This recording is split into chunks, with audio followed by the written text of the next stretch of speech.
안녕하세요. 클라우디아입니다. 윤혜령 작가의 작품 68을 낭독해 드립니다. 이 책의 큰 제목은 가족을 빌려드립니다인데요. 여기 실린 11편의 중단편 소설은 가족에 관한 이야기입니다.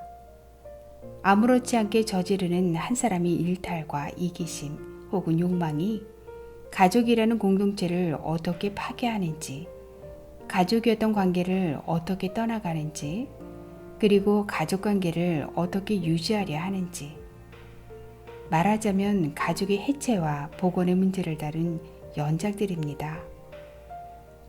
사랑이라는 이름으로 끈질기게 묶으려들지만 정작 서로를 밀어내며 외면하기도 하는, 서로 등을 보이며 돌아앉아 감정의 한 겹만 들추어도 거기 상처는 고스란히 그대로 있는 것을 경험하기도 하죠. 윤혜령 작가는 이런 가족의 문제를 다른 입장과 관점에서 완전히 다르게 바라볼 수는 없을까 하는 생각의 출발이 이 소설을 쓰게 된 동기라고 말합니다. 그럼 지금부터 작품 속으로 함께 들어가 보시죠. 68. 최 선생을 여기서 만나게 되다니. 딱 맞는 옷을 입었다기보다 왠지 똑같은 옷을 입고 동창에서 만난 것처럼 다소 멋졌고 의아했던 기억이 먼저 떠올랐다. 그게 벌써 몇 년 전이었으니 최 선생의 머리도 좀 더 은발로 변해 있었다. 최 선생이 손을 잡고 어린아이처럼 203호에 들어선 할머니는 곱고 예뻤다. 첫눈에 봐도 최 선생과 꼭 빼닮았다. 저렇게 고운 분도 정신을 놓는구나. 내가 할머니와 최 선생을 일별하는 동안 침대에 눕거나 앉아있던 할머니들은 늙은 장닭이 새로 들인 수탉을 경계하듯 예쁜 할머니에게서 눈을 놓지 못했다. 누가 봐도 모자지간인데 어머니는 내 팔을 슬쩍 잡아당기며 빈정대는 투가 역력했다. 영감이 아직도 팽팽하네. 나는 최 선생을 향해 눈을 크게 뜨고 어색한 웃음을 띄었다. 반가워해야 할지 난감해해야 할지 몰라 우물쭈물하는 사이 최 선생이 먼저 나지막히 말을 건넸다.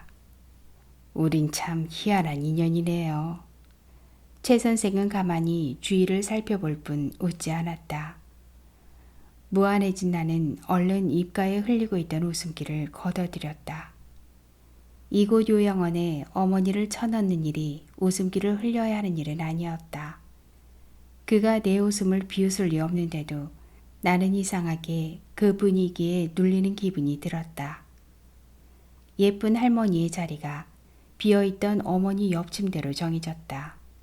가까이서 보니 곱고 예쁜 할머니 모습에 싸한 느낌이 더해졌다. 최 선생과의 첫 대면도 오늘만큼이나 대략적이지 않고 난감했다. 모두 자신을 소개하는 서먹한 첫 시간이었다. 첫눈에 봐도 최 선생과 나는 잘못 배달된 수화물처럼 놓여 있었다. 누구나 참여할 수 있었지만 또 아무나 참여하기는 쉽지 않은 그런 장소였다. 언덕배기를 20분가량 걸어 올라가야 하는 장소도 그렇고 초행자라고 해서 따로 안내하지도 친절하게 맞는 것도 아니었으니 나이와 상관없이 주눅이 들 수밖에 없었다. 눈빛이 형령한 사람들 틈에서 최 선생과 내가 서로를 일별하는 순간 어쩌면 안심과 우려가 동시에 일어났는지도 모르겠다. 자기소개가 이어지고 여차하면 빠져나갈 궁리를 하는 동안 최 선생이 일어났다. 저는 6학년 5반이고 섣달 금음생입니다. 이미 해는 넘어갔고 달이 넘어가는 중에 생산된 거죠. 순간 내 몸이 용수철처럼 튕겨올라 와르르 떨며 제자리로 돌아왔다. 6학년 5반, 섣달 금음생. 그게 예사 숫자이던가. 약간의 기시감까지 돌았다. 나는 표정을 바꾸지 않고 뚝 시치미를 뗐다. 굳이 나이와 생일까지 밝히며 통성명을 하다니 사람들은 아무도 그의 연식에는 관심이 없는 듯 했다. 굳이 그것까지 궁금해하지 않는 눈빛이었다. 어차피 어른으로 모실 일이 아니었으므로. 그저 도반일 뿐일 테니까. 같은 논제를 두고 함께 골몰하고 숙고할 사이일 뿐, 그 나이가 품고 있는 사연을 궁금해할 리도 인간관계를 따질 일도 없지 않은가. 갑자기 썰렁해진 분위기 탓인지 그는 엉성한 정수리를 한번 쓸어 올렸다. 기왕에 밝힌 나이가 주는 느낌은 퇴직 이후의 삶 정도랄까? 생이 너무 가벼워서 이렇게 가벼워도 되나 싶어 앞뒤 없이 강제를 신청하게 되었습니다. 신은 죽었다. 인간적인, 너무나 인간적인, 뭐 이런 말에 끌려 여기까지 오게 되었는지도 모르겠고요. 근데 와서 보니 잘못 온 것 같기도 하고, 뭐 인생이 잘못된 길이었으니 그러고 보면 이 선택도 영 잘못된 것만은 아니지 않나 싶기도 하고, 뭐 그렇습니다. 그때야 도반들이 와르르 웃었다. 나를 발견한다, 뭐 반성한다, 그런 시간이 되었으면 합니다. 아무튼 여러분들에게 많이 배우겠습니다. 최 선생의 소개는 끝났다. 나는 말문이 막혀버렸다. 그가 이미 내 생년월일을 밝혀버린 바에야 더 이상 나를 밝힐 일이 없지 않은가. 다른 사람들의 자기소개가 이어지고 내 순서가 되고도 나는 멍한 상태로 앉아 있었다. 옆 사람이 살짝 어깨를 칠 때까지 나는 그대로 앉아 있었다. 엉겁결에 엉거주춤 일어섰다. 김선입니다. 잘 부탁합니다. 약간 어리 빠진 채 상투적인 말로 내 소개를 닫았다. 사람들이 한 차례 또 와르르 웃었다. 그제야 나는 정신을 차리고 자리에서 다시 일어났다. 머뭇머뭇 미안한 웃음을 흘렸지만 목소리는 흔들렸다. 전에도 그렇고 지금도 그렇고 시작은 여전히 어색하고 어렵습니다. 아니 시작이 아니라 사는 일이라고 해야겠죠. 사랑하는 일도 미워하는 일도 그래서 더 어려운 일에 도전하는 심정입니다. 도대체 무슨 말을 하는 거야?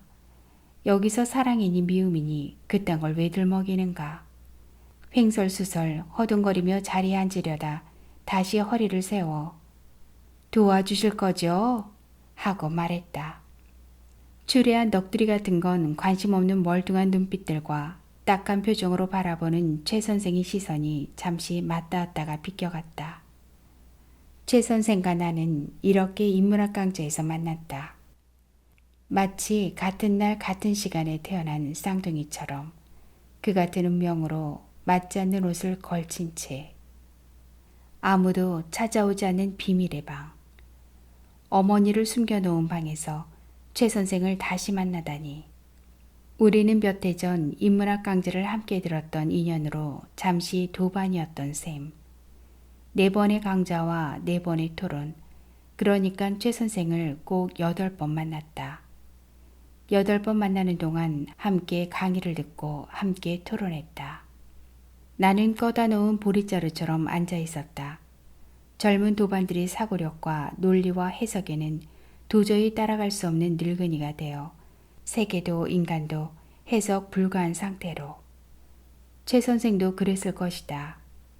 나는 최 선생 쪽을 바라보며 혼자 생각했다. 많이 외로운 사람이구나 저 사람도. 근거 없지만 근거 없을수록 상황은 더 정확한 근거를 제공했다. 살짝 굽은 어깨와 진이 빠져나간 듯한 느린 걸음걸이. 웃음이 많았으나 그의 웃음은 호탕하지 않았고 어딘지 모르게 뒷맛이 스산했다. 바람이 빠지는 소리처럼. 우리는 모두 이름자 뒤에 쌤자를 붙여 서로를 호명했다. 김선. 그러니까 나는 선쌤으로 불렸다. 연장자 우대는 눈꽃만치도 있을 수 없는 장소에서 유일하게 최 선생만이 최쌤이 된 것은 같은 이름자를 쓰는 도반이 있었기 때문이다. 간혹 젊은 쌤들의 해석과는 앞뒤가 맞지 않는 얼토당토 않는 뒷북을 치고는 난감해하던 최 선생의 모습. 그들의 치열한 논쟁은 듣는 것만으로 어지럼증이 일었다. 관념의 세계, 묵묵히 몸으로 살아내는 동안 생각을 말로 표현하는 훈련이 되지 않았다. 정확하고 논리 정연하게 말하고 싶어도 말은 엇나가기 일쑤였다. 정확할 수도 정연할 수도 없는 삶을 길들이며 살아온 것처럼 최 선생과 내가 제격에 맞지 않는 말을 해도 누구도 이설을 달거나 반박하지 않았다. 조롱을 사지도 그렇다고 얼굴을 붉히지도 않았다. 뒷북이 다소 용인되었던 것은 아무짝에도 쓸모없는 나이 때문이지 않았을까? 그게 최 선생과 나를 바라보는 시선일 것이었다. 자신이 미로 속에서 서성이고 있다는 것을 알고 있는 현대인이 있을까요? 그러면 현대인이 아니겠죠. 자신은 올바른 선악을 구분하고 길을 제대로 가고 있다고 생각하고 있다면 그것이 완벽한 미로가 아닐까요? 니체의 선악은 지금까지 우리가 믿고 있던 것과는 완전히 다르죠. 약한 자는 몰락해야 하고 동정심은 경멸해야 한다. 살인이 모두 악한 것은 아니다. 우리가 악이라 믿어왔던 것이 실은 인간의 근본적 충동이었다. 따위의 말들이 믿어져야 비로소 니체를 읽었다고 할 수 있지 않을까요? 도반들의 토론이 치열할수록 최 선생도 나처럼 헉헉거리고 헤매고 있는 것이 눈에 훤히 보였다. 나는 그의 결여를 이해할 수 있었다. 사변적이고 관념적인 세계와는 달리 현실적이고 사실적인, 그러니까 일상에 치일 대로 치인 사람이 저들보다 인생의 선배로서 생각이 깊다고 하더라도 경험이 세계를 하나의 인식 대상으로 정립해가는 집요함은 턱없이 부족하다는 것을. 나는 가뜩이나 주눅이 든 시선을 어디에 두어야 할지 몰랐다. 논쟁에서 밀려나 가만히 고개를 숙였다. 알 듯 말 듯, 잡힐 듯 말 듯 생각을 벗어난 말들은 회오리를 일으키고 연필을 들어 펴놓은 페이지에 밑줄을 그었다. 만약 죄로부터 구원받았다고 믿는데 행복이 있다면 이를 위해 필요한 전제는 자신이 죄 지은 자라는 것이 아니라 자기에게 죄가 있다고 느끼는 것이겠죠. 우리는 왜 죄가 있다고 믿는 걸까요? 왜 그렇게 느끼는 걸까요? 왜 죄를 안고 태어났다고 생각하는 걸까요? 무엇이 무슨 연유로 자신도 모르는 죄가 되었단 말인가요? 생의 무게가 죄의 무게일 것 같은 그 많은 죄도 저들의 날카로운 논쟁도 귓등에서 윙윙거렸다. 이미 인문학 강좌에 참석한 것부터가 용기가 필요했던 일이었다. 현실에 치일 대로 치인 나이에 암만 해도 늙는 일밖에 남지 않은 사람의 선택치고는 생뚱맞았다. 그 흔한 힐링이라든지 건강 프로그램에 참석해야 마땅했다. 가벼워질 대로 가벼워진 자신을 견디지 못했을까? 무거워질 대로 무거워진 현실을 견디지 못했던 걸까? 살아가는 일이 밑도 끝도 없이 어렵기만 했던 걸까? 생경한 상황에 놓인 너무나 닮은 모습에 놀라 나는 자주 고개를 돌렸다. 그러다가 다시 쓸쓸하게 바라보았다. 아무튼 그때 최 선생과 나는 그 낯선 곳에 무르춤하게 앉아 있었다. 그 강좌에서 얻은 것은 나는 들락달락하던 신앙생활에 아무런 죄의식 없이 냉담하게 되었고 최 선생은 농담삼아 출가할 마음을 거둬들였다고 훗날 말했다. 우리는 각자 애써 밀고 가던 가치관을 하나씩 스스로 내려놓은 셈이다. 니체 덕분인지 인문학 강좌 때문인지 격렬했던 토론 때문이었는지는 모르겠지만 아마 그랬을 것도 같다. 진리 자체가 아니라 믿음을 중시한 탓이라고 좌장이 꼭 집어 정리하지 않아도 이미 있었던 죄가 사라지기는 어려울 터였다.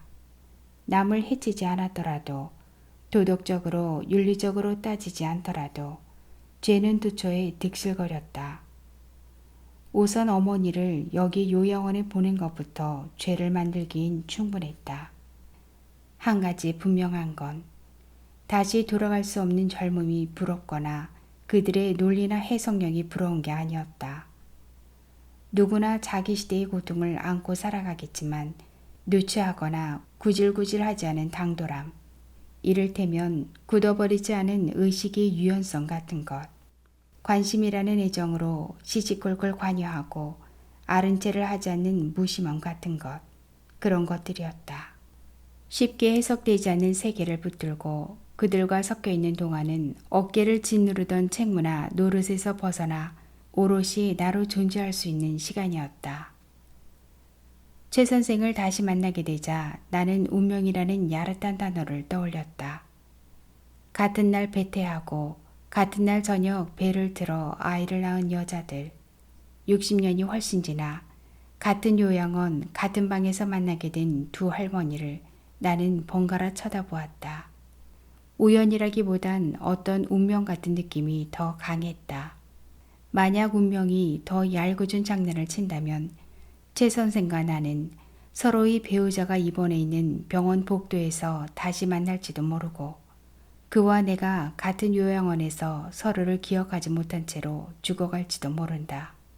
운명이라는 것이 어디선가 우리를 자석처럼 끌어당기지만 서로는 손잡을 수 없는 그런 사이. 소름이 끼쳤다. 203호는 팽팽한 탐색전이 벌어지고 최 선생과 나는 요양원 휴게실에 앉았다. 사무실 여직원이 창문을 통해 우리 쪽을 힐끗 쳐다보았다. 최 선생이 또 허허 웃었다. 실은 웃는 것도 우는 것도 아닌 허허 바람이 새어나오는 소리였다. 그 바람에 훤히 들여다보이는 정수리의 머리카락 몇 올이 가늘게 흔들렸다. 시간의 생생한 흔적을 실감하듯 가발 아래 내 정수리도 엉성하게 비었다. 그는 웃고 있었지만 눈빛은 흔들림 없이 고즈넉했다. 아래로 살짝 처진 눈이 내부를 닫아버린 듯 자신을 자신 속에 숨겨버린 듯 슬퍼 보였다. 그의 허허로운 웃음이 가슴 한쪽을 서늘하게 베고 지나갔다. 내 입가엔 미세한 경련이 일었다. 시간이란 완벽하지 않아 때론 변하지 않는 것을 남겨두기도 한다. 여자는 곱고 예뻤다. 누가 보아도 사랑할 수밖에 없는 여자였다. 차를 주문하고 차가 나오기까지 여자의 시선은 딴 곳에 있었고 나는 내 손을 잡았다 놓았다 잡았다 놓았다. 입이 탔다. 어떤 말을 먼저 꺼내야 할지 세상의 말들은 어디론가 달아나 버리고 찻잔을 잡았다 놓았다 마른 잎을 목으로 넘기고 또 넘겼다. 여자가 나타나기 전까지 견딜 수 없었던 분노는 슬그머니 꼬리를 내리고 여자의 사랑을 지켜주고 싶은 마음마저 들었다면 그거야말로 지독한 위선이었을까? 완벽한 보복일까? 차가 나오고 여자에게 차를 권하고 그리고 마른 침을 몇 번 더 삼킨 뒤 나는 여자에게 고맙다는 인사를 먼저 건넨다. 여자를 보는 순간 그토록 나를 떨게 했던 배반보다 그들의 사랑이 더 아름답고 열렬할 것이라는 생각이 압도했다. 그만큼 여자는 고왔다. 목소리의 자태도 눈빛도 최 선생이 어머니를 보는 순간 문득 기억이 저편에 고스란히 묻혀있던 여자가 떠올랐다. 그날 고작 내가 한 말은 자식을 들먹이는 일이었다. 아직 어린 자식들이 아버지를 존중하도록 해달라는 부탁이었다. 찻집을 나오면서 휘청 발목을 접질렀다. 나는 이 정도밖에 되지 않은 신뢰를 움켜잡고 살았더란 말인가. 집으로 돌아오는 길은 전에 걷던 길이 아니었다. 발은 자꾸 허공에 빠지고 눈앞은 캄캄했다. 그땐 왜 그것이 전부였을까? 하염없이 눈물이 쏟아져 내리는데 목에선 계속 웃음소리가 새어나왔다. 남편의 주머니에 들어있는 정체불명의 핸드폰을 던져 박살내는 것으로 그날의 일은 덮어버렸지만 부서진 것은 핸드폰이 아니라 한 인간에 대한 신뢰였고 내가 걸었던 인생의 한쪽이 박살나버린 것이다. 그 후로 오랫동안 내 입에선 헛웃음 소리가 새어나왔다. 운명의 안쪽에 구멍을 내고 그 구멍을 통해 헛웃음 소리가 새어나갔다. 슬픔과 기쁨은 분간하기 어려울 때가 있다. 아주 기쁘면 눈물을 흘리고 슬픔을 견디지 못해 미친 듯 웃기도 한다.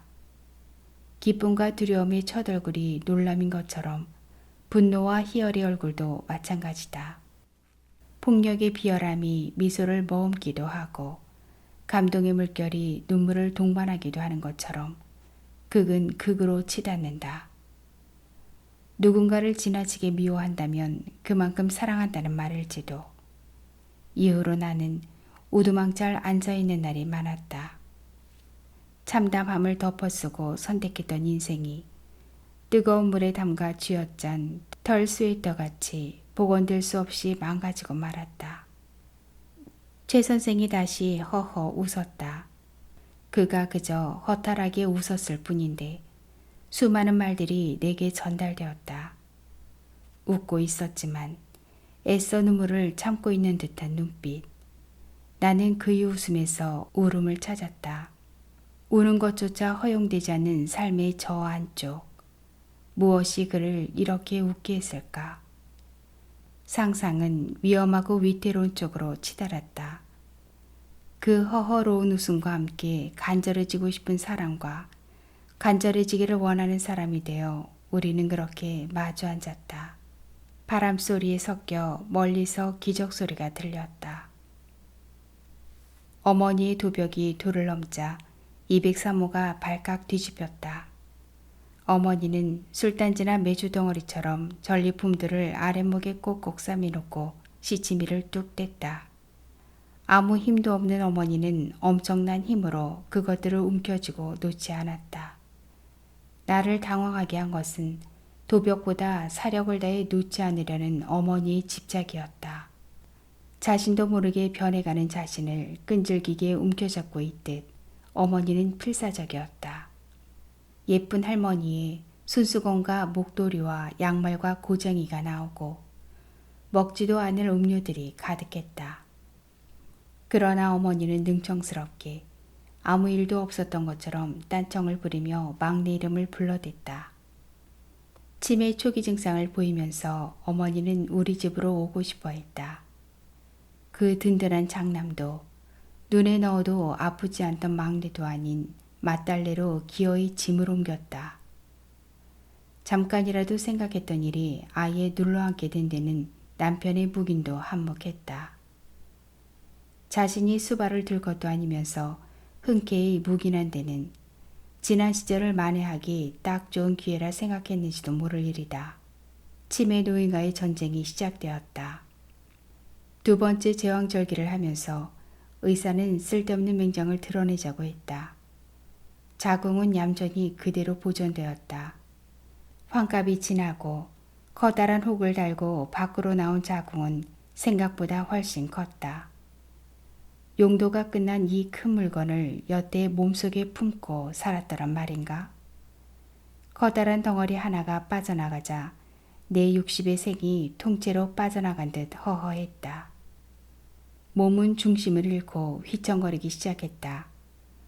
수술이 끝나고 나는 영 힘을 차리지 못하고 어머니는 이곳 요양원으로 오게 되었다. 요양원으로 오기 전날 어머니와 나는 오래오래 때를 밀었다. 목욕탕은 이른 아침부터 사람들로 붐볐다. 어머니는 자신의 시간을 예상이라도 하듯 기어이 내 등을 밀어주겠다고 했다. 쓰다듬듯 간지리듯 어머니의 힘없는 손길이 내 등을 어루만졌다. 나는 기왕이면 더 세게 밀어달라고 말할 뻔했다. 이제 됐다고 그만하라고 손길을 사양하려다 아플싸. 그게 아니었다. 어머니는 마지막이 될지도 모를 딸의 등을 밀어주고 싶은 거라고. 편안하게 당신의 몸을 내게 맡기고 싶은 거라고. 나는 착하게 등을 맡겼다. 어머니는 간단하게 몸을 다루듯 떼수건으로 천천히 원을 그리며 내 등을 오래오래 어루만졌다. 그때 어머니는 오래전 자신의 몸을 만지고 있었던 건 아니었을까? 한참 그렇게 어루만지더니 때가 없네, 때가 없어 하고 손길을 거두었다.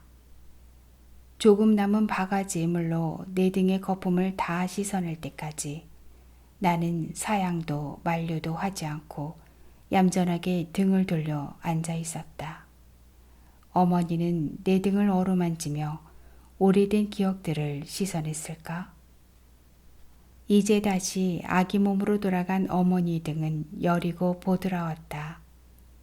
손목에 힘을 빼고 최대한 부드럽게 목덜미며 어깨며 등을 밀고 팔을 뻗어 배와 가슴을 허벅지며 팔다리를 밀어내려갔다. 어머니의 죄는 순하고 착한 때가 되어 순하고 착하게 밀렸다. 얼추 몸을 다 씻어 내려갈 때쯤 내 몸에서 눈물 같은 땀이 줄줄 흘러내렸다. 나 역시 속절없이 늙어버린 훗날에 내 몸을 어루만지고 있었을까? 눈 깜짝할 사이가 되고 말 그 시간을. 어머니는 오래전 자신의 몸을 어루만지고 나는 곧 닥칠 노년에 내 몸을 더듬고 있었는지도 모를 일이다. 그날 어머니는 허리쯤 깊숙이 묻어두었던 쌈짓돈으로 딸과 함께 짜장면을 먹었고 집으로 오는 길에 속옷에 줄줄 설사를 흘렸다. 어머니의 주머니에선 출처가 불분명한 립스틱과 머리핀과 분홍색 팬티가 나왔다. 최 선생의 어머니와 내 어머니가 보관된 곳. 여기는 이승과 저승의 중간지대쯤. 분실물이 폐기 처분되기 전 임시 보관 장소인 셈. 잃어버린 기억과 함께 어머니는 분실된 물건처럼 보관되었다. 이곳에서 어머니는 마지막 기억까지 모두 상실하고 자신마저 분실하게 될 것이다. 그러니까 모든 것들은 상실될 것이며 분실될 것이고 자신도 모르는 사이 거대한 혼돈 속으로 빠져들게 될 것이다. 이곳 역시 현대판 고려장이거나 오바스테와 다르지 않다. 생의 끝자락, 결국은 이렇게 버려지기 위해 길을 쓰고 살았더란 말인가? 한방에 5-6명의 할머니들이 꿈뻑꿈뻑 눈을 뜨고 기저귀를 차고 서로의 물건을 탐하고 여차하면 서로를 뜯고 핥히고 어머니는 여전히 집으로 데려가 달라고 떼를 쓰고 있다. 옆 침대의 예쁜 할머니는 오늘도 자기 요구르트를 어머니가 훔쳐갔다고 막무가내다. 어머니는 어린아이가 되기 위해 어른을 버리고 나는 어머니의 엄마가 되어 그렇게도 던져버리고 싶던 엄마 노릇을 연장했다. 어머니라는 눈물 겹도록 눈부신 이름. 어머니는 존재만으로도 세상의 모든 위안이었다. 따뜻한 밥상을 차리고 등을 쓰다듬으며 이마를 짚어주던 손. 새벽녘 가만히 들어와 이불을 덮어주던 손길을 다시금 떠올리게 되는 날. 자신들의 편의 때문에 어머니를 버렸지만 정작 버림을 당한 쪽은 자신들이라는 것을 우리는 곧 알게 될 것이다. 혼자가 될 절대 고독의 순간에. 문을 열고 나오다 나는 다시 203호를 뒤돌아봤다. 더 이상 알을 낳지 않는 폐계. 닭장차에 실려 밖을 내다보고 있는 짐승의 눈빛을 떠올렸다. 걷잡을 수 없이 우수가 밀려왔다. 최 선생은 복도에 앉아 있었다. 사무실의 여직원이 고개를 빼고 야릇한 눈빛을 흘렸다. 요양원을 나서는데 바람소리가 풀뿌리 소리처럼 스쳤다. 날카로운 잎사귀에 손가락이 베이는 것 같았다. 최 선생을 다시 만나고 온 날이었다. 어떤 재난에 의해 수천 미터 지하에 묻혀있는 불씨 하나가 수세기 후에 자연 발화되듯 속에서 열기가 올라오기 시작했다. 열기운은 좀 채 가라앉지 않았다. 첫 생리를 할 때처럼 당황스러웠다. 이게 가능한 일인가? 아니, 그럼 누가 가능한 일이 아니라고 했는가? 확실한 건 내가 뜨겁게 최 선생을 생각하고 있다는 것이다. 이 예기치 않은 감정은 어디서 비롯되었을까? 지금까지 나는 줄곧 누군가를 필요로 했던 걸까? 내 속에 불씨를 일으킬 대상을? 최 선생을 단지 그 대상으로 삼았을 뿐인가? 부끄러움도 체면도 모두 내던진 채 사랑하기 딱 좋은 나이라고 노년들이 목청을 돋우는 것은 이미 사랑하기 좋은 시절이 아니라는 말. 사랑하기 글렀다는 반증이 아니던가. 그러나 나는 그날 밤 세상의 모든 사랑의 노래를 소환하기 시작했다. 어떤 재난에 의해 묻혀버린, 그래서 더 애틋할 수밖에 없는 시절로 되돌아가 있었다. 세월의 저 안쪽에 잠겨있던 노래들이 하나둘 수면 위로 떠오르고 그 시절의 감성이 구체적으로 되살아나면서 센티해졌다, 그리워졌다, 벅차오르다 안타깝다가 서글퍼졌다. 세상에 이 많은 사랑의 노래가 있었단 말인가? 이 많은 이별의 노래가, 세상의 모든 노래는 사랑에 대한 헌사가 아닌가? 가사와 멜로디가 마치 휴머니즘 영화의 마지막 감동처럼 밀려오고 나는 오지 않는 소식을 기다리는 연인이 되어 사랑의 노래를 듣고 또 들었다. 사랑의 언어들이 살아 꿈틀거리며 내 속에서 충만했다. 68. 상상이나 했겠는가? 이 아름다운 노래를 소환하리라고. 나도 모르게 눈물이 흘러내렸다. 기차 소리가 차츰 더 가까이 들려왔다. 찻집에는 엘가의 사랑의 인사가 흐르고 있었다. 나는 쇼팽이 녹턴 9번은 너무 아름다워 차라리 아찔하다고 말했고 최 선생은 베토벤의 월광이 그렇게 처연한 곡인 줄 전에는 미처 몰랐다고 말했다. 따뜻한 차가 나오고 우리는 풋풋한 시절로 돌아가 뺨이 붉어졌다. 찻잔에서 김이 피어오르고 따뜻한 온기가 손끝으로 전해졌다. 68. 돌아가야 할 자리, 지켜야 할 자리, 체면이나 위신 같은 건 겨울나무처럼 떨치고 우리는 나목으로 마주 서 있었다. 나는 자꾸만 눈시울이 붉어졌다. 가슴 속에선 월광이 흐르고 쇼팽은 더 아름답게 울려 퍼졌다. 막연했던 느낌은 점점 더 뜨거워지고 뜨겁게 드러나면서 감춰지는 사이 침묵의 말은 더 깊어지고 최 선생의 눈빛도 애잔해졌다. 시선은 창밖에 두었지만 마른 손목이 무언가를 잡고 싶어 한다는 걸 나는 알았다. 내가 최 선생이 마른 손을 잡았다. 최 선생이 다른 손으로 내 손등을 감쌌다. 최 선생의 눈도 조금 더 붉어졌다. 나는 그제야 마음 놓고 눈물을 훔칠 수 있었다. 쿵, 쿵.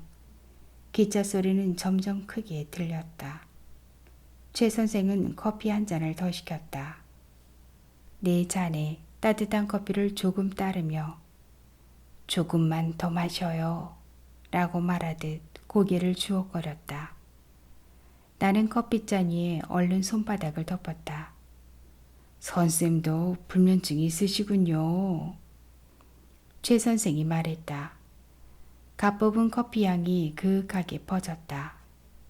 잠을 못 자는 건 형벌이지요. 고즈넉한 그의 표정과 달리 눈동자가 피곤하게 흔들렸다. 멀리 달아난 잠을 붙잡으려 애쓰던 수많은 불면의 밤. 그 밤의 끝, 거울에 비친 익숙한 눈동자를 그에게서 보았다. 시계를 보았다. 오후 4시였다. 커피 더 마셔도 괜찮겠어요? 내가 말했다. 어차피 잠 못 드는 건 마찬가지입니다. 그가 잠시 생각을 고르는가 싶더니 기왕 깨어있을 바에야 오늘은 맑은 정신으로 있고 싶습니다. 시선을 아래로 둔 채 최 선생이 말했다. 오늘은 맑은 정신으로, 오늘은. 나는 다시 한번 오늘은 하고 마음속으로 되뇌었다. 오늘은 이라고 되뇌는 순간 저만치 기차가 몸통을 드러냈다. 몸이 더워지면서 잠시 어지럼증이 돌았다. 차표를 끊을 사이도 없이 그때 나를 향해 기차가 달려오고 있었는지도 모른다. 나는 카운터로 가서 따뜻한 물 한 잔을 더 채워 자리로 돌아왔다. 버스를 기다리면서 잠이 오지 않을 때는 노래를 들으라고 말한 사람은 나였다. 최 선생이 내 쪽으로 고개를 돌렸다. 요즘은 어떤 노래 듣습니까? 나는 차들이 거무면을 뿜으며 달아나는 쪽으로 시선을 던진 채 대답했다. 가슴이 뛴다. 가슴이 뛴다고요? 아니, 노래 제목이요. 최 선생과 내가 타야 할 버스가 나란히 우리 앞에 정차하고 그가 차에 오르는가 싶더니 문득 뒤돌아봤다. 5월의 편지 한번 들어보세요. 차창 밖에는 가로수들이 가을바람에 떨어댔다. 이 가을의 봄 노래를 가버린 봄을 기억하자는 건가? 돌아올 봄을 기다린다는 건가? 다시 봄을 살고 싶다는 말인가? 묘연하긴 했지만 이미 그 묘연함은 막막함도 아득함도 아니었다. 그날 밤 나는 5월의 편지를 첫사랑의 편지이듯 간직한 채 밤늦도록 밤편지를 들었다. 불면의 밤을 견딜 그의 창가에 예쁜 처녀가 되어 반딧불을 띄우고 싶었다면 그건 역시 사랑하기 딱 좋은 나이라고 목청을 돋우는 것만큼이나 허무한 억지일까. 노래는 시간을 멈추게 하고 멈춰서는 돌아가게 하고 돌아가서는 그 시간을 살게 한다. 잠 못 드는 밤은 더 이상 불면의 밤이 아닌 깨어있는 밤. 밤이 깊을수록 최 선생과 나의 이야기는 구체적으로 증식하여 생동했다. 훗날 이 순간을 기억하는 것만으로도 충분할 것 같았다. 68, 곧 60을 내어줄 이른을 목전에 둔 나이. 60마일의 속도로 달리던 시간이라는 기차가 70마일로 달리게 될 날이 머지 않았다. 귀는 순해져도 이치에 통달하거나 듣는 대로 이해할 수는 없는 노릇. 감성만은 그대로 남아 소녀가 되었다가 처녀가 되었다가 새색시가 되었다가 가뭇 없이 출렁였다. 밥을 하고 빨래를 하고 청소를 하고 여전히 김치를 담그면서 나는 문득 혼자가 되고 싶어졌다. 말이 없고 공상이 많아지면서 가족들에게서 몸을 돌렸던 게 사실이다. 누군가를 마음속 깊이 품고 있다는 것은 훨씬 더 외로워졌다는 말. 외로워지면서 나는 걷잡을 수 없이 간절해졌다. 내 속에 그런 열렬함이 있었다니 놀랍고 낯설었다. 머리를 염색하고 청바지를 사고 레이스가 달린 블라우스를 사고 끈이 달린 컴포트화를 골랐다. 좀 더 가볍게, 좀 더 산뜻하게. 꼭 그렇게까지 나이에 맞지 않는 옷을 입고 젊음을 흉내내어야만 하는 거냐고. 내 시선은 줄곧 그랬다. 수더분하게 눈에 띄지 않게 바람 부는 대로 나붓길 일이라고. 그럼 나이에 걸맞는 건 또 뭐란 말인가? 이런저런 상념들이 딴죽을 걸며 불면의 밤을 더 선명하게 깨웠다. 중요한 건 내 속에 살아 꿈틀거리는 감각일 터. 잠은 더 멀리 달아나고 밤이 깊을수록 최 선생의 얼굴이 그려지지 않는다. 도통 떠오르지 않는다. 병이 깊었다. 어째 요즘 당신 좀 이상해? 뭔지 모르게 딴 사람 같아. 색 달라. 청바지에 꼬무니 블라우스? 글쎄 젊게 사는 건 좋은데 채무 없이 말이야. 점잖지 않게 어울린다고 생각해? 근데 요양원에 가는 거 아니었어? 물새가 없기는 평소 당신답지 않아. 비행조짐을 보이는 딸년을 단속하듯 남편은 일말의 저기를 보이며 괴팍하게 굴었다. 피식 웃음기까지 흘렸다. 그러니까 내가 달라졌다는 거다. 안 어울리는 옷을 입었다는 거다. 그가 결국 입 밖에 내놓지 않았지만 추문을 만들지 말라는 말처럼 들렸다. 당신답지 않다고? 그러니까 나조차도 모르는 나를 당신이 한다는 말 아니야. 천만의 말씀. 당신다움을 기대하는 당신의 이기심일 뿐이야. 남편이 말하는 당신다운 아내가 늘 거기 그 자리에 있는 혹은 있어야 한다고 믿는 변하지 않는 존재에 절대 의미를 부여하는 것이고 아내는 이제 당신다운 자리를 박차고 일어나는 중이다. 당신다움에 저당 잡힌 채 통제되고 침해되었던 인생의 각본을 뜯어고치는 중이다. 그렇다고 내가 완전히 딴 사람이 된 건 아니었으므로 나를 구속하고 짓누르는 것들을 모두 떨쳐낼 수는 없을 것이다. 답을 정해놓고 자신의 의사를 밀어붙이는 사람. 자신이 보고 싶은 것만 보고 자신이 본 것만 옳다고 믿는 사람. 정작 자신이 믿고 있는 것이 옳지 않더라도 그대로 밀고 가는 사람. 그들은 세상을 자신과 같은 시선으로 보기를 원하고 관점이 다르더라도 침묵해 주기를 바란다. 오직 자신의 견해를 고수하며 독성과 아집에 사로잡혀 있는 사람에게 질책이나 비판이 무슨 소용이겠는가. 대화 대신 투쟁. 그러나 투쟁 역시 더 큰 불화를 만들 뿐이다. 개선되기를 원하는 쪽과 개선의 의지가 전혀 없는 쪽. 그런 부조화 속에서 서로에게 무관심함이 평화로 조장되었다. 다만 대소사를 챙기고 서로 건강을 염려하며 약을 챙기고 매일 같은 밥상에서 꾸역꾸역 밥을 씹어 삼키는 사이. 늘 그 자리에 놓여있는 오래된 가구처럼 혹은 벽에 걸린 정무라 같은 존재가 되어버렸는지도 모른다. 자식을 낳고 몇십 년을 함께 살았지만 여전히 식성도 체온도 성향도 제각각인 채 서로를 외롭게 만드는 사이. 분명 틀린 것을 다른 것으로 끝까지 우기며 살아가는 괴로운 사이가 아니던가. 종례를 포기하거나 무시하거나 묵인한 채 평화를 선택한 멀지도 가깝지도 않은 사이. 그게 나이든 평범한 부부 아닐까? 그러나 감정의 한 겹만 들춰도 지난 시간은 고스란히 거기 그대로 있다. 애써 모른 채 덮어두는 것은 사는 게 다 그렇고 그래서가 아니다. 다 큰 자식을 두고 행여 흠이 될까. 문제를 해결할 능력조차 상실한 채 그 앞에 무릎을 꿇고 있는지도 모른다. 거친 시간의 발자취는 세월과 함께 침잠되어 무감각해질 수도 있고 더는 차이나 다름을 접어버리고 그래도 잘 살아내었노라고 지나간 시간을 함께 추억할 수도 있다. 종래의 인생이라는 어두운 터널을 함께 통과한 동지로 서로를 측은하게 바라볼지도 모르고 뒤늦게 철든 남편과 아내를 바라보며 서로의 늙음이 애틋해지고 그래도 무심한 자식보다는 낫다는 위안을 주고받으며 늙고 죽어갈지도 모른다. 그런 세월이 서로를 견디게 하고 남은 시간을 지탱하는 힘이 될 것은 분명하다.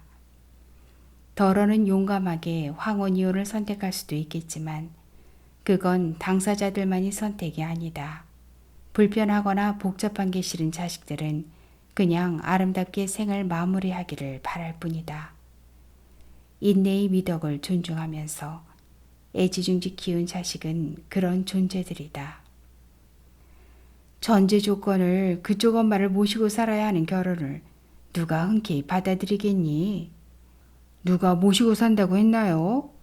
이혼한 엄마와 단둘이 살고 있다면 그게 그 말이지 뭐겠니? 그게 그 말이 아니죠. 비약해서 일반화시키지 마세요. 살다 보면 다음 상황을 보게 돼. 보여. 이건 평소 어머니가 하시던 말과는 달라도 너무 다르잖아요. 조건 보지 않는다. 아낌없이 줄 수 있으면 되는 거다. 뭐 그러셨잖아요. 그러면 상대가 어떤 사람인지 그걸 물어야 맞지 않는가요? 잘 웃는지 건강한지 무슨 생각을 하며 사는 사람인지. 역시 조건이 먼저군요. 자식의 문제니까. 그럼 앞에 말은 자식한테 한 말이 아니었나요? 너도 자식 키워봐라. 뻔히 보이는 문제를 안고 인생을 시작하도록 내버려 두겠니? 벌써 몇 년 전 일이다. 어줍지 않게 시작한 결혼 이야기가 모자간의 불신만 키우고 말았다. 조건 보지 말고 사람을 봐야지. 라고 했던 말은 결과적으로 번드레한 부도수표가 돼버렸다. 오히려 제정신이냐고 말렸던 게 요즘 들어 후회된다. 누가 누굴 모시고 누가 누구에게 의지해 살아갈 세상이기나 한가 말이다. 억죽을 사실로 만들기 전 먼저 아들에게 행복하냐고 물어야 했다. 인생의 주체는 그 누구도 아닌 자신이니까.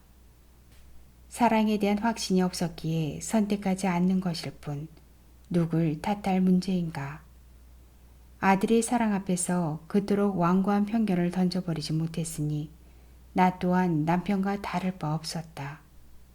사랑을 믿지 않으면서 사랑이란 이름으로 서로를 구속하는 사이. 그게 가족이란 말인가. 목이 늘어나고 구멍이 숭숭 난 티셔츠에 무릎이 나올 대로 나온 추리닝 차림의 아들은 노총각 태가 역력하다. 지고지순한 사랑. 글쎄 그런 게 있기나 한가? 이미 오래전 사라진 고전일 뿐일까? 순결 따위는 여시나 바꿔먹을 구태가 되어버린 건가? 사랑을 믿지 않으면서 이제와 사랑에 대한 편견을 던져버리다니. 이 떨리는 가슴이야말로 믿을 게 못 되는 것 아닌가? 그 견고한 벽을 허물고 유연해졌다면 그거야말로 미혹 아닌가? 코앞에 바짝 발걸음이 멈춰섰다. 무슨 생각에 그렇게 골몰하죠? 최 선생이었다. 손에는 죽봉투와 두유가 들려 있었다. 나는 어정쩡한 표정으로 주변을 살폈다. 사무실 안쪽에서 힐끔거리던 여직원이 모호한 눈웃음을 얼른 감췄다. 제 발소리에 놀란 짐승걸로 나는 황급히 자리를 털고 일어났다. 어머니는 도벽이 제지당하자 몰라보게 난폭해졌다. 거칠게 욕을 해대고 물건들을 집어던지고 급기야 예쁜 할머니를 모함하기 시작했다. 왔다 갔다 출렁이던 정신을 다 놓아버리고 오직 왜곡된 기억 한 자락을 잡고 놓지 않았다. 저 봐, 저 옆였네. 저 낯짝으로 영감을 훌쳤어. 영감을 꼼짝 못하게 훌치고 있잖아. 더러운 년. 화장하는 꼴 좀 봐. 꼬리치는 것 보라고. 어머니는 벌떡 일어나 예쁜 할머니 쪽으로 손을 뻗쳤다. 어머니의 한쪽 팔은 침대 모서리에 묶여있다. 어머니는 발작하듯 욕을 퍼부어댔다. 당신의 현재를 망각한 채 과거의 어느 시점으로 그때의 현재로 어머니는 돌아가 있었다. TV는 채널이 고정된 채 맥락없이 떠들어대고 다른 할머니들은 미동도 없이 그 광경을 물끄러미 바라봤다. 그들의 색만큼이나 같은 듯 다르고 다른 듯 같은 표정으로. 어머니는 자신에게서 무분별하게 터져나오는 도끼를 맨정신으로는 감당할 수 없어 정신을 놓아버린 건 아닐까? 평생 옥죄였던 것들이 밖으로 터져나오면서 그 저기의 대상이 예쁜 할머니가 되어버린 듯 했다. 어머니가 예쁜 할머니를 거칠게 모함하는 것은 무슨 근거가 있어서도 아니고 무의식 속에 잠재해 있거나 본능적으로 느끼는 시기나 질투 역시 아닐 것이었다. 마지막까지 뜻대로 되지 않는 자신의 생에 대해 화풀이를 하는 것처럼 보였다. 어머니가 무언가를 잡고 시비를 걸고 싶었다면 그건 딱히 누군가가 아니라 자신이었을 것이다. 이렇게 폐악을 쏟아냄으로써 통째 도둑 맞아버린 듯한 생에 대항하고 있는 건 아닐까? 자신의 의사는 없이 평생 따르기만 했던 요령부득이 생에 거칠게 항의하고 있었던 건 아니었을까? 이미 통제력이나 자신에 대한 조작법을 다 잊어버리고서 어머니의 행동을 비난하거나 두둔할 수 없는 것처럼 밀려오는 서글픔 또한 어찌할 수 없었다. 다시 어머니는 잠잠해졌다. 어머니의 소동에도 불구하고 예쁜 할머니는 분첩을 들고 있었다. 그 무신경이 어머니로 하여금 억측을 확신으로 바꾸게 했는지도 모를 일이었다. 몸은 다 쓰고 가겠지만 마음이야 그대로 들고 가지 않겠습니까? 어머니는 아직 소녀처럼 꽃처럼 살고 있는지도 모르겠습니다. 언젠가 최 선생이 그 말을 했을 때 그대로 들고 갈 마음마저 다 쓰고 가자는 말로 들렸다. 그런 건가요? 라고 묻지 않았지만 그런 거였으면 했던 것이다. 어머니의 난동에도 건너편 침대의 할머니는 미어터지도록 입속으로 귤을 밀어넣었다. 채 넘기지 못한 과즙이 옷으로 이불 위로 줄줄 흘러내렸다. 왜 저렇게 아귀다툼 먹는 것에 집착하지? 곧 우리에게 닥칠 시간이 겁이 났다. 그 와중에도 최 선생이 어머니를 보러 오는 게 아니라 나를 보기 위해서 여기에 오는 것 같은 착각이 들고, 어머니를 보기 위해 내가 이곳에 오는 게 아니라 최 선생을 만나러 오는 건 아닌가 하는 생각이 들었다. 그가 오지 않은 날은 태어난 척하려 해도 두근두근 불안해졌다. 기다리지 않으려 할수록 기다림은 더해지고 그 기다림의 정체가 확실하지 않아도 절실하고 뜨겁게 기다리는 한 더 오래 기다려도 될 것 같았다. 어쩌면 추문이 될지도 모를 이 두근거림을 나는 그대로 내버려 두기로 했다. 두근거림이 사라지지 않도록 붙잡고 있다는 사실이 더 놀라웠다.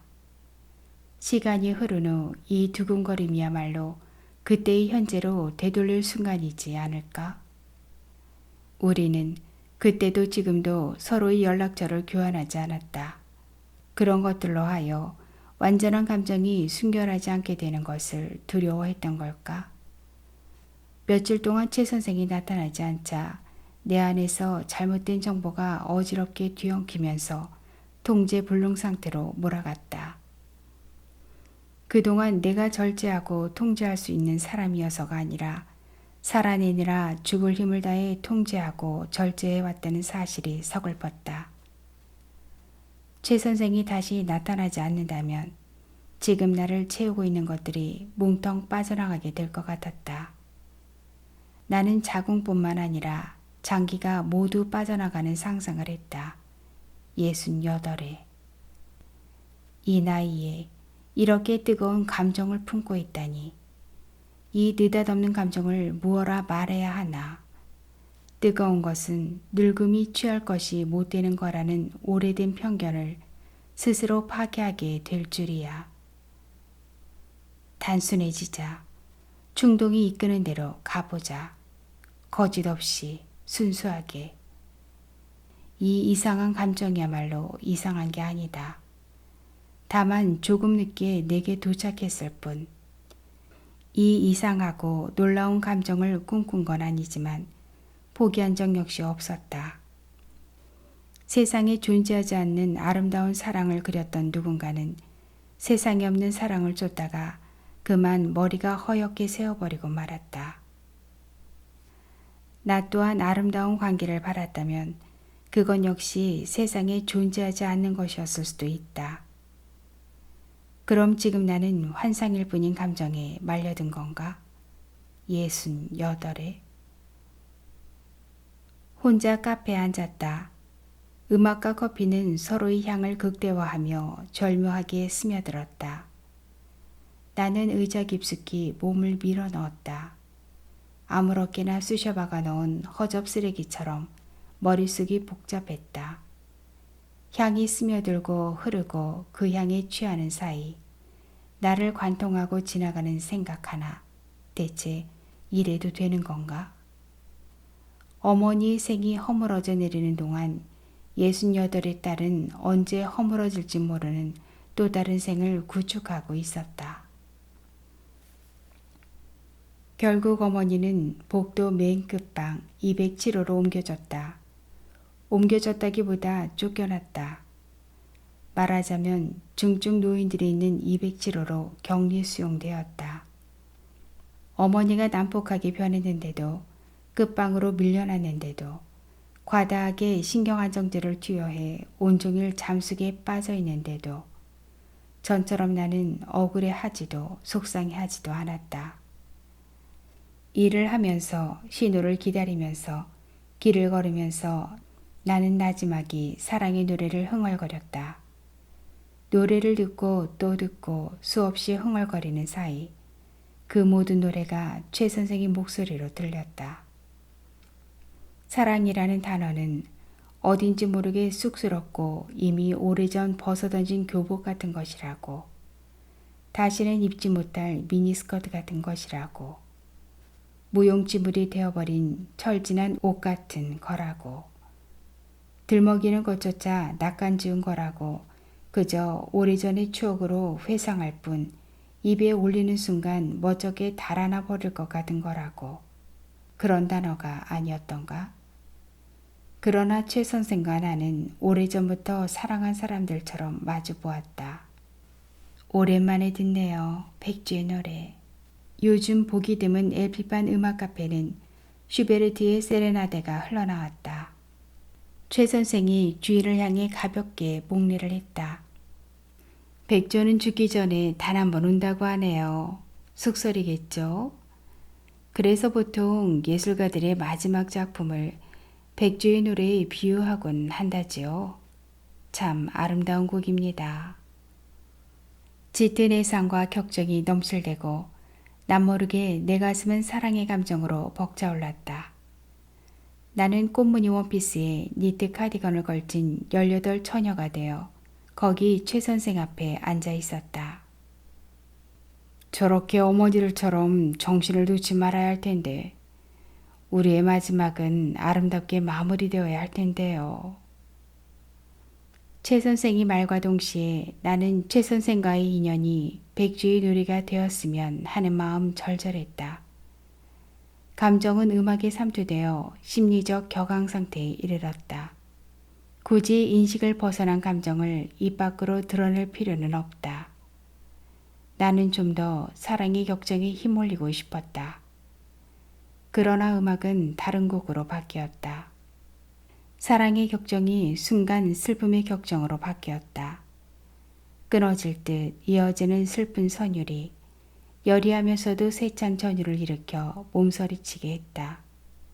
그 모든 걸 잃게 되어도 한순간 정념에 불타오르고 싶었다면 그건 제클린의 눈물 때문만은 아니었을 것이다. 이렇게 깊고 높고 여리고 세찬 슬픔이 있단 말인가? 다발성 경화증을 앓고 일찍 죽어간 제클린 디프레의 생애만큼이나 그녀의 사랑만큼이나 그녀가 연주하는 첼로의 선율은 아팠다. 나는 두 손으로 찻잔을 감쌌다. 아, 아름답죠? 정말 아름답죠? 슬픔이 이렇게 아름다워도 되는 건가요? 하고 말하려다 나는 다른 말을 했다. 음악처럼 아름다운 생을 아름다운 사람으로 마무리되어야겠죠. 그 말을 할 때 내 목소리가 약간 흔들렸다. 마음속으론 이제라도 아름다운 사랑을 해야겠죠 라고 말하고 있었다. 제클린의 사랑은 비극적으로 끝나고 말았다. 아름다운 것일수록 왜 그렇게 일찍 끝나버리는 걸까? 또 왜 이렇게 늦게 당도하는 걸까? 나는 아무 말 없이 이미 씻고 있는 차를 한 모금씩 천천히 넘겼다. 차향이 입안에 고이고 감성은 더 애틋해지고 견딜 수 없는 슬픔이 밀려왔다. 음악은 우리를 나이든 청춘으로 만들고 우린 젊은 연인이 되어 거기에 있었다. 최 선생은 역시 커피 한 잔을 더 주문했다. 그가 차를 주문하는 사이 나는 슬쩍 눈물을 훔쳤다. 시간은 이미 70마일로 달려가고 해는 지고 있었다. 상가들은 불이 켜지는데 나는 이 창가에 이대로 오래오래 앉아있고 싶었다. 최 선생과 함께.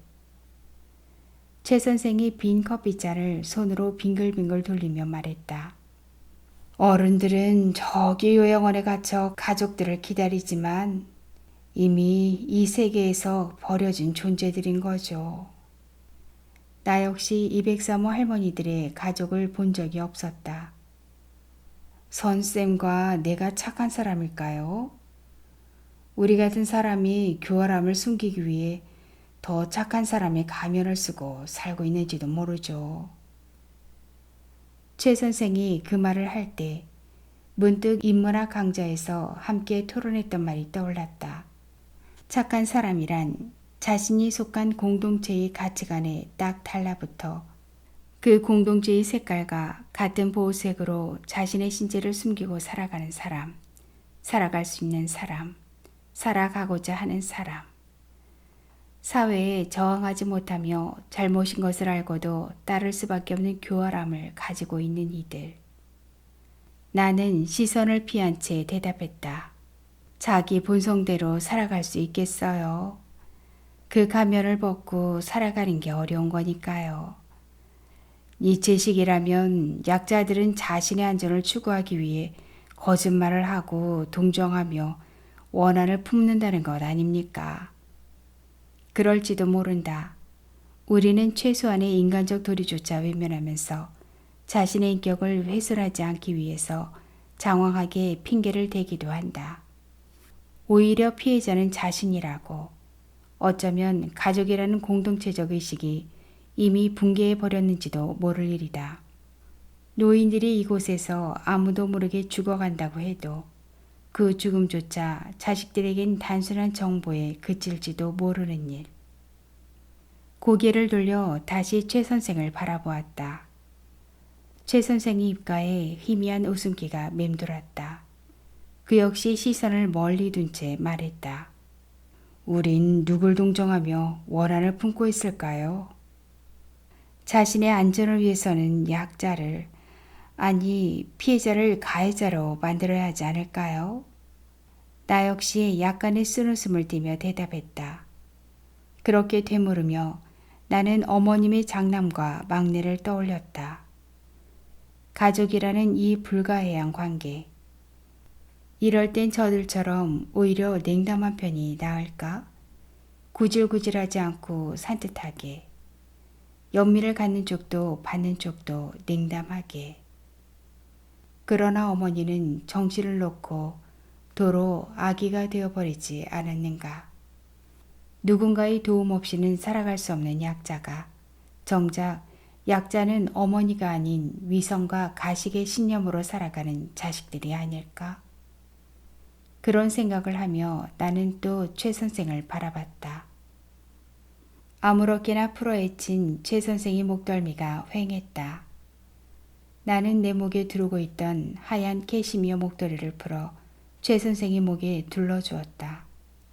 나를 가두었던 완고한 벽이 무너져 내리고 나는 상상할 수 없는 행동을 실행한 것이다. 그가 내 안에 온전히 들어와 있는 순간만은 우리는 서로에게 불가결한 존재가 되었다. 앞서가던 최 선생이 목도리를 풀어서 내 목에 다시 둘러주었다. 내 것이었던 목도리가 마치 최 선생이 것이었던 것처럼 그의 온기가 고스란히 내게로 전해졌다. 목도리가 아닌 뭔가가 되돌아오는 느낌도 없지 않았다. 기차가 점점 속도를 줄이며 플랫폼으로 들어오고 두근두근 이 기차를 놓치면 나는 영영 기차를 탈 수 없을지도. 207호로 옮긴 후 어머니는 밤만 되면 요양원 목도를 쉼없이 서성이고 낮에는 몸을 움크리고 잠에 빠져들었다. 잠결에 헛소리가 많아졌다. 레테의 강은 쉽게 건너갈 수 있는 강이 아니다. 생애 모든 것을 잊어버리고 또 잃어버리고도 어머니는 막내의 이름을 끝까지 붙들고 있었다. 그것마저 비울 수 없음에서 오는 고통이 얼마나 큰 것인지, 집착을 보일수록 얼마나 더 자신을 망가뜨리는지 지금의 어머니로선 알 수 없는 일이다. 손수건을 훔치고 스카프를 탐하고 예쁜 할머니를 모함하던 어머니의 세계는 이제 아주 천천히 움직이고 있다. 밥 대신 두유를 빨고 자신도 모르게 흘러내리는 용변을 기저귀에 흘리며 어머니가 생이 끝자락과 지루하게 대결하고 있는 시간에 68의 딸은 떨리는 가슴을 놓지 않으려 다잡았다. 나는 어머니 곁을 조금 떨어져 문 옆에서 서성거렸다. 오늘은 최 선생과 어긋날 모양이다. 그날 밤도 나는 사랑의 노래를 들으며 깜빡 잠이 들었다. 요양원이 물에 잠기는 꿈이었다. 예쁜 할머니는 빠져나왔는데 어머니는 어디에도 보이지 않는다. 온몸이 얼어붙는 견딜 수 없는 한기가 느껴지고 소스라치며 깨어났다. 깨어나서도 한기는 가시지 않았다. 밖을 내다보았다.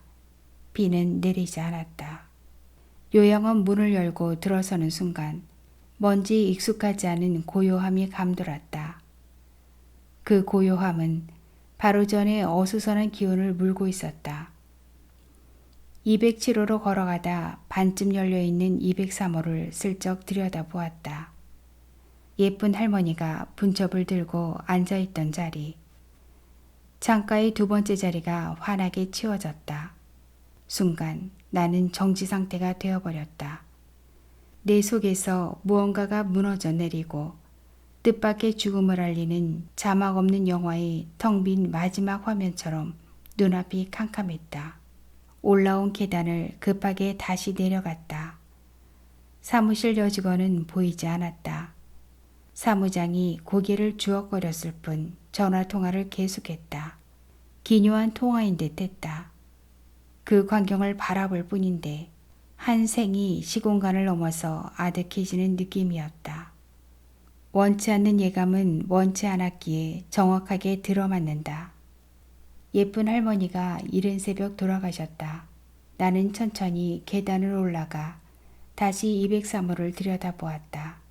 아직 돌아가지 못한 운명들이 껌뻑껌뻑 눈을 뜨고 거기 그대로 놓여 있었다. 어머니와 예쁜 할머니가 쓰던 침대는 이제 또 다른 분실문을 기다리며 덩그러니 놓였다.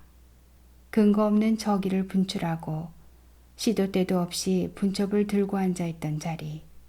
소리도 빛도 의미도 사라진 자리에 침묵만이 둥둥 떠다녔다. 인연이랄 것도 운명이랄 것도 없는 단지 우연일 뿐인 두 사람이 잠시 만났다 돌아갔다. 한 존재가 세계로부터 버림당한 것이 아니라 당당히 버리고 돌아간 것이다. 나는 207호를 코앞에 두고 복도를 서성거렸다. 203호와 207호의 거리가 전생애이듯 그 사이를 헤매고 있었다. 결국 집으로 돌아가지 않고 나는 늦도록 길 위에 있었다. 구름도 새도 꽃도 흐르고 날고 피기를 멈추고 아주 천천히 노래가 흘렀다. 사랑은 꿈만 같은 것이라고, 생은 꿈만 같은 것이라고. 청바지를 사고 꽃무늬 블라우스를 사고 끈이 달린 컴포트화를 고르고 머리를 염색하던 미장원과 옷가게와 신발가게와 최 선생과 함께 갔던 음악 카페를 지나 걷고 또 걸었다. 어느새 어둠이 내리고 가을의 끝자락에 첫눈발이 날리기 시작했다. 나는 가슴속에 간직한 첫사랑의 편지를 꺼내듯 가방에서 핸드폰을 꺼내 5월의 편지를 접속했다. 지금까지 내가 들었던 수많은 사랑의 노래는 전에도 지금도 앞으로도 유효할 것이다. 노래는 시간을 멈추게 하니까 기억과 영혼 깊숙이 뛰고 있는 떨림을 긁어내기도 하고 지나간 시간과 다가올 시간을 한데 섞어 또 다른 시간을 만들어내기도 할 테니까. 때론 성령에 의해 수태한 마리아처럼 사랑으로 가득 차게 만들기도 할 것이고 생이 서늘한 곳에 다시 놓일지라도 나를 채웠던 그때의 따뜻함으로 되돌아가기도 할 테니까. 그런 기억들로 하여 또 다른 기억을 만들어내기도 할 테니까. 가끔은 속세와 멀어지려는 수도자처럼 먼 데를 바라볼 것이고 또 침묵 속에서 그의 얼굴을 떠올릴 것이다. 여전히 밥상을 차리고 과일을 깎고 다림질을 하며 그와 함께 살았더라면 어떻게 되었을까? 상상해 보기도 할 것이다. 여느 부부들처럼 싸우고 화해하고 새끼들을 키우며 웃고 절망했을 시간을. 그 시공간에서 추억은 더 애틋하게 변형되기도 할 테니까. 가끔은 눈물을 훔치기도 할 것이고 가끔은 혼자 웃기도 할 것이다. 그때 웃게 될 웃음은 바람소리를 내던 웃음과는 다를 것이다. 최 선생과 함께했던 짧은 시간은 나를 완전히 채우고도 남았다. 이제 최 선생과 나의 운명이 또 다른 장난을 치더라도 우연일 뿐이라고 새삼 놀라지도 않을 것이다. 극적인 것은 위태로우니까 반전이나 파고 뭔가 다른 새로운 국면이 전개될 위험이 있으므로. 기차는 나를 스쳐 잿빛 속으로 사라져 버렸다. 길게 기적 소리를 남기고 잿빛 하늘에 눈발은 더 세게 흩날렸다. 머리 위로 콧등으로 입술로 날아오는 눈을 맞으며 나는 이어폰을 귀에 꽂았다. 최 선생의 목소리가 따뜻하게 내 몸으로 스며들었다. 내 얼굴에는 눈물과 함께 미소가 번졌다. 당분간 나는 이 노래를 들으며 잠들 것이며 어쩌면 오래오래 이 노래를 들으며 앉아있을지도 모른다. 가을이 가고 겨울이 오고 다시 봄이 오고. 소설은 여기서 끝이 납니다. 윤혜령 작가의 소설은 작가 특유의 섬세한 감각으로 일상적 소재를 아주 비범한 시선으로 관찰하면서 삶에 감춰진 진실을 발견합니다. 삶의 벼랑에 홀로 내몰린 채 위태롭게 서 있는 현대인이 어떻게 온전한 존재로서 삶을 이어갈 수 있을지 오늘도 끊임없이 질문을 던지고 있습니다. 구독과 좋아요 그리고 알림과 공유는 글라 책방에 큰 힘이 됩니다.